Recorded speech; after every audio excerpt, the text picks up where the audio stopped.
చరిత్ర పుటల్లో అంతు చిక్కిన రహస్యాలు ఎన్నెన్నో. చరిత్రలో నిక్షిప్తమైనవి కొన్నైతే కాలగర్భంలో కలిసిపోయినవి మరికొన్ని. ఇలా చరిత్ర చెప్పిన ఆనవాళ్లు నేటికి మన కంటి ముందు సజీవ సాక్ష్యాలుగా ఉన్నాయి. అలాంటి చరిత్రకు సాక్ష్యమే ఈ హత్యరాల. అదేంటి చరిత్ర అంటున్నారు, క్రైమ్ పేర్లు చెప్తున్నారు అంటే ఎస్, ఇది క్రైమ్తో కూడిన చరిత్రే. మరి హత్యరాల ఇది ఒక 1000 ఏళ్ల చరిత్ర కలిగిన ప్రసిద్ధ ప్రాంతం. ఆనాటి త్రేతాయుగం నుండి నేటి కలియుగం వరకు కనెక్టివిటీ ఉంది ఈ ప్రాంతంతో.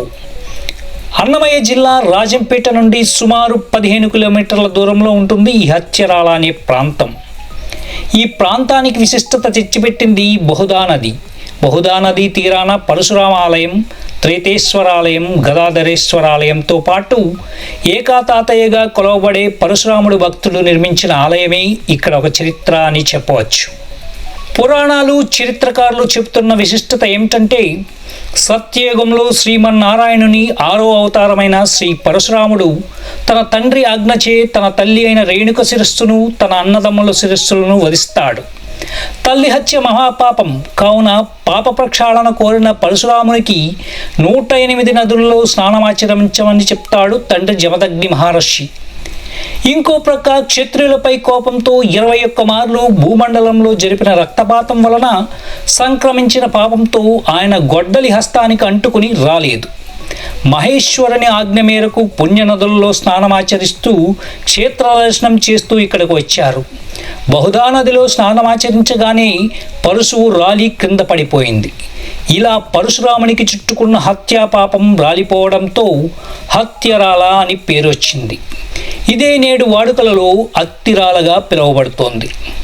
ప్రజాపతులలో ఒకరైన పులస్త్య బ్రహ్మ ఈ పవిత్ర క్షేత్రంలో తపమాచరించి శివ సాక్షాత్కారం పొంది ఆయన కోరిక మేరకు సదాశివును శ్రీ త్రేతేశ్వర స్వామి అన్న నామంతో పర్వతం మీద స్వయంభూగా వెలిశారు. సప్త మహర్షులలో ఒకరైన భృగు కూడా ఈ పుణ్యస్థలిలో తపము చేసి శ్రీహరిని ప్రసన్నం చేసుకున్నారు. ముని కోరిక మేరకు ఒక పాదాన్ని గయలోను, 2వ పాదాన్ని అత్తిరాలలోనూ ఉంచి శ్రీ గదాధర స్వామిగా ప్రకటితమయ్యారు. చీయేరు నదిలో గతించిన రక్త సంబిందేకులకు చేసిన పిండ ప్రదానము, తర్పణము గయలో చేసిన వాటితో సమానమని ప్రతీతి. అందుకే అత్తిరాలకు దక్షిణ గయ అని పేరు కూడా ఉంది.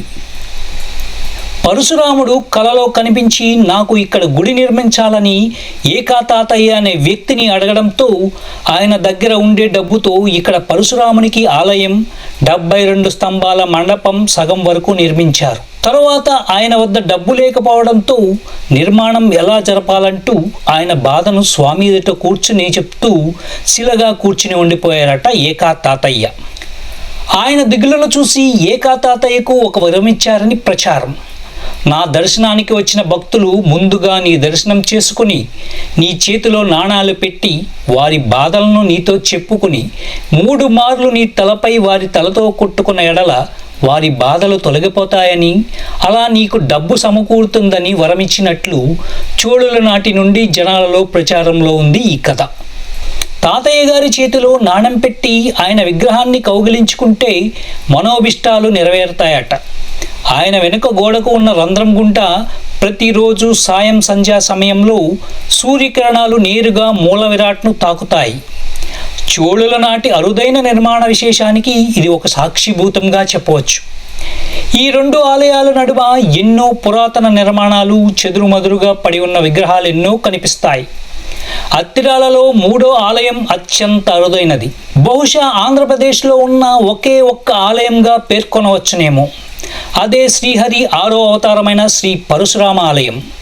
ఇక్కడ లభించిన ఆధారాల ద్వారా ప్రస్తుత నిర్మాణం 10వ దశాబ్దం నాటిదని నిర్ణయించబడినది.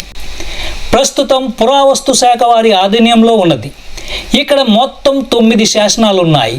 ఇందులో 1 మాత్రమే తెలుగులో ఉండగా మిగిలిన 8 తమిళంలో ఉంటాయి. పడమర దిశగా ఉండే ఈ ఆలయ విమానం గజవృష్ట విమానం, అంటే శయనించిన ఏనుగు వెనుక భాగాన్ని పోలి ఉంటుంది. ఇలాంటి విమానమున్న ఆలయాలు చోళరాజులు పాలించిన తమిళనాడులోనే ఉన్నాయి. ప్రాంగణంలో 70 స్తంభాల మండపం ప్రత్యేక ఆకర్షణ. రాజుల కాలంలో ప్రతిష్ఠించిన మూల విరాట్ను ముష్కరులు దండయాత్రలో ధ్వంసం చేయగా తరువాత అలాంటిదే మరో విగ్రహాన్ని ప్రతిష్ఠించారు. ధ్వంసమైన చాలా విగ్రహాలను ముఖమండపంలో ఉంచారు. మామూలుగా మనకు తెలిసిన పరశురాముడు సిక పెరిగి గడ్డం మీసాలతో ఉంటారు. కానీ ఇక్కడ రాజకుమారుని మాదిరిగా శిల రూపంలో దర్శనమిస్తారు. చక్కని శిల్పకళకు నిలయం ఈ ఆలయాల సమూహం అని చెప్పవచ్చు. ఇది నేటికి చిరంజీవిగా వర్ధిల్లుతున్న పరశురామునికి అంటిన పంచమహాపాతకములను పాప ప్రక్షాళన చేసిన ప్రాంతం హత్య. ఈ ఆలయం అనేది త్రేతాయుగంలో స్వామి స్వయంభుగా పుట్టాడు. అందుకు త్రేతాయుగంలో పుట్టాడని చెప్పని త్రేతేశ్వరుడు అని పేరు. ఆది శంకరాచార్యులు ప్రతిష్టాపన చేశారు. అందువల్ల కామాక్షమ సమేత త్రేతేశ్వర స్వామి చెప్పిన నామధేయము.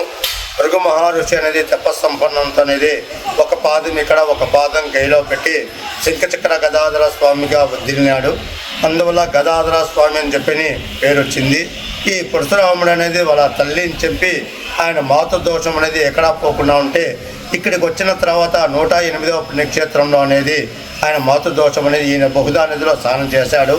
అందువల్ల మాతృదోషం తొలగిపోయింది కాబట్టి హత్య రాలిపోయింది కాబట్టి హత్య రాలేనే ప్రసిద్ధిగాంచింది.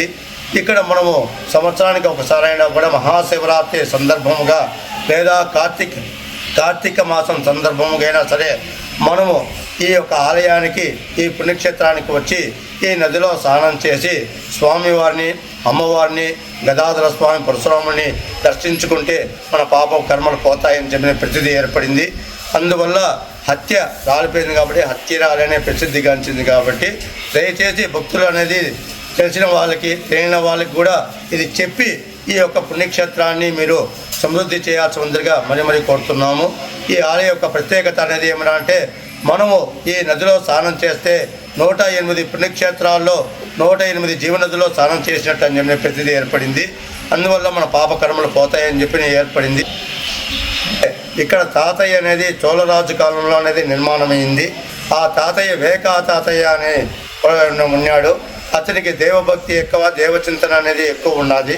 అందువల్ల అనేది పరశురాముడికి ఆర్యం లేదు కాబట్టి ఆయన స్లాబ్ వర్క్ నిర్మించి చిల్లి గవడ లేకుండా చేసుకొని శిలా విగ్రహంతో కూర్చున్నాడు. ఆయన మరణం అనేది సంభవించింది. ఈ చోళరాజులు అనేది పరిపాలన చేశారు. ఆలయం నిర్మాణం పూర్తి చేశారు. ఆ తర్వాత వేకా తాతయ్యకి అనేది పరశురాముడు వరం ఇచ్చాడు. అంటే ఇక్కడికి వచ్చిన భక్తాదులు నిన్ను దర్శించిన తర్వాత నన్ను దర్శిస్తారు అంటే తలనొప్పి ఉన్నా కానీ, కాలు నొప్పులు ఉన్నా కానీ, నడువు నొప్పులు ఉన్నా కానీ, మన శరీరంలో ఏ నొప్పులు ఉన్నా కానీ తాకి కొట్టుకుంటే నొప్పులు అని చెప్పిన వరం వచ్చింది. అందువల్ల అనేది మనం ఏకాతాతని దర్శించుకుంటే మన పాపకర్మలు పోతాయనే ప్రతిదీ ఏర్పడింది. అందువల్ల పరశురాముడు నిర్మాణం చేశాడు కాబట్టి అందుకు ఏకాతాతయ్య ఆల్వార్ అని పేరు వచ్చింది.